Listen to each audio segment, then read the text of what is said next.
জানতাম অসম্ভব ছিল, তাও আল্লাহর কাছে চাইতেই থাকতাম। নাছোড় বান্দা হয়ে চেয়েছিলাম।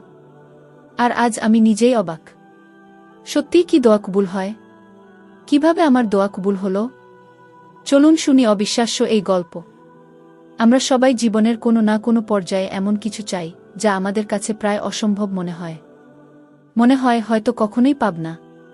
কিন্তু আল্লাহ, তিনি আমাদের রব, তিনি আমাদের দোয়া কবুল করেন। শুধু শর্ত হল, নাছোড় বান্দার মতো চাইতে হবে, পূর্ণ বিশ্বাস রাখতে হবে। আজ আমি আপনাদের শোনাব এক বাস্তব গল্প, কিভাবে আমার দোয়া কবুল হল।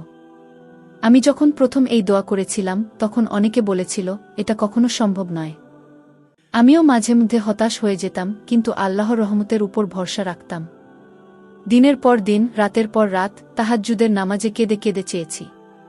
হ্যাঁ, আমি জানতাম আল্লাহ সবকিছু পারেন। একদিন হয়তো আমার দোয়া কবুল হবে। আর ঠিক তাই হল। একদিন এমনভাবে আমার দোয়া কবুল হল, যা আমি কল্পনাও করিনি। আল্লাহ এমন এক পথ খুলে দিলেন, যা আমার চিন্তার বাইরে ছিল। দোয়া কবুল হওয়ার কিছু শর্ত বলা যেতে পারে, যেমন: ১. বিশ্বাস ও দৃঢ়তা। যখন দোয়া করবেন, পূর্ণ বিশ্বাস রাখুন যে আল্লাহ কবুল করবেন। ২. নিয়মিত দোয়া করুন, শুধু একবার নয়, বারবার করুন, যতক্ষণ না কবুল হয়। ৩. হালাল জীবিকা ও গুনাহ থেকে বাঁচা। গুনাহমুক্ত জীবন দোয়া কবুলের অন্যতম শর্ত। ৪. তাহাজ্জুদ ও কান্নাকাটি। রাতের শেষ প্রহরে করা দোয়া আল্লাহ খুব পছন্দ করেন। ৫. অন্যের জন্য দোয়া করুন। আপনি যদি অন্যের জন্য দোয়া করেন, ফেরেশতারা আপনার জন্য একই দোয়া করেন।